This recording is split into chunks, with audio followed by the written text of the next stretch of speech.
Hey, welcome to day 2 of these 40 days of stewardship, in which we are learning how to build spiritual disciplines that help us to become better managers and multipliers of the resources that God has given us.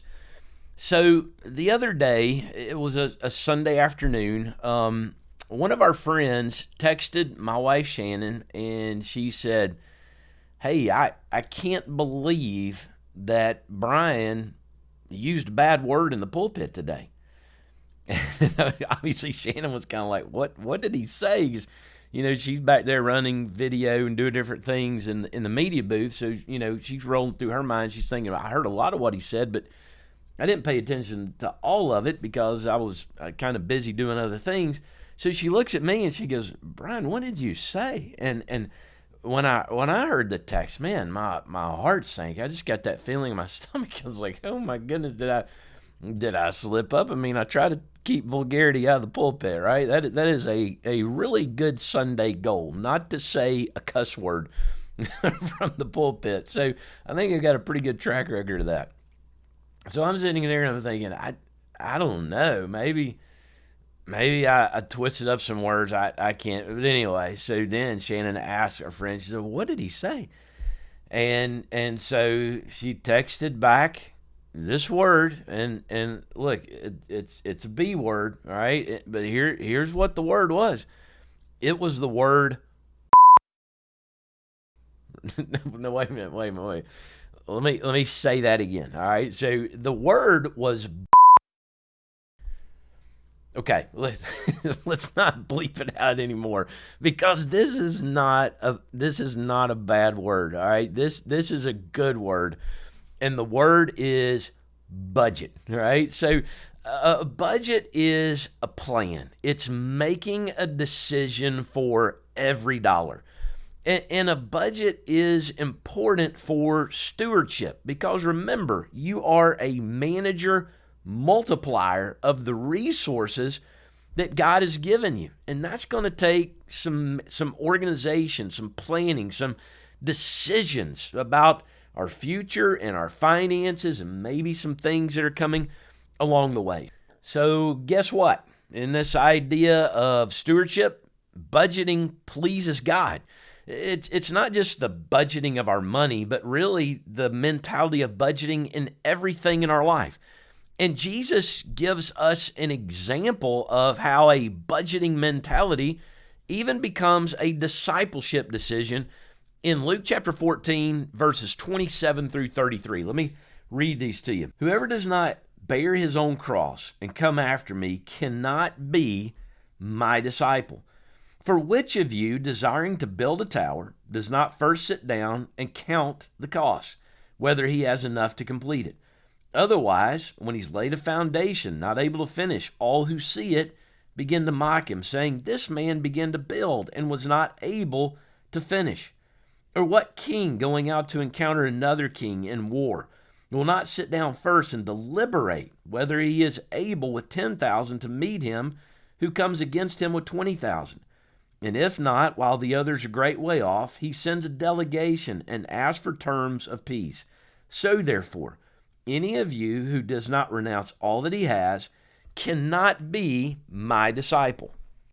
So I read that passage, and you may be saying, "Now look, Brian, man, that passage is about discipleship. It's about making a decision for Jesus. It's not about budgeting." Well, there's a sense in which you're right, but there's also a sense in which you are dead wrong. And let me show you why. Because the way you make decisions about everything in your life, whether it's the way you manage your time, the way you manage your money, the way you manage your resources, those also become the way you make spiritual decisions in your life. And unfortunately, if our mentality is just to fly by the seat of our pants, well, man, I just kind of, I go by day, and we just kind of make it based on what's ahead of us. You know what? I bet you read your Bible the same way. I bet you attend worship the same way. I bet you memorize verses the same way. I bet you try to follow Jesus the same way. It's all done if there's enough at the end. And that is a bad, not only budgeting decision with your money, but that's a terrible discipleship decision for following Jesus. So which kind of decision-making mentality do you think pleases the Lord? Just going by the skin of your teeth, flying by the seat of your pants, or sitting down and looking at things, looking at the commitments that you're making to make sure that you can keep them, that if there are things that are threatening those commitments, that you can make adjustments along the way, making sure that we're going to be faithful to the end, that we're going to follow through. I think you would agree with me that that's really the way that we should be making decisions about everything, money, time, resources, but especially in the most important decision of all, and that is our decision to follow Jesus Christ. That's a much better way to make decisions, and I think you would agree that's a decision mentality that would please God.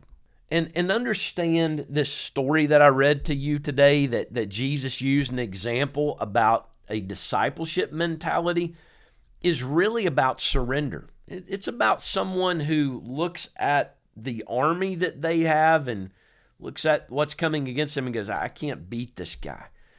And there has to come a time in our life when we have to look at the way we've been doing it, the way we've been doing money, maybe the way we've been doing time, maybe the way we've been doing marriage or life or what have you, and been going, you know what? The way I'm doing it is not going to get me to the end. It's not going to be enough for the battles that are coming against me. And ultimately, it's this. That story is really about looking at Jesus, about the judge of all things, the one that we really have to give an account to, and going, you know what? I'm not pleasing him, and I'm not living up to the standard that he's calling me to. I can't defeat that. What he's calling me to is going to defeat me because I can't do all these kind of things. And so what this story that Jesus is giving us is really all about is for us looking at Jesus in every avenue of our life and going, you know what, God? I surrender. I surrender my way to your way. My budgeting way to your way of budgeting, the way I'm doing marriage, the way I'm doing life, the way I'm managing resources. And that's what today is all about. And so this is the action step I want to challenge you to today. Yesterday, I challenged you to just say yes to this stewardship thing. And you're back today. So one day, we have followed through. Today is another yes I want you to put on the table. And that is just the yes to budgeting. We're going to be talking about biblical budgeting in this conversation, about biblical stewardship, obviously.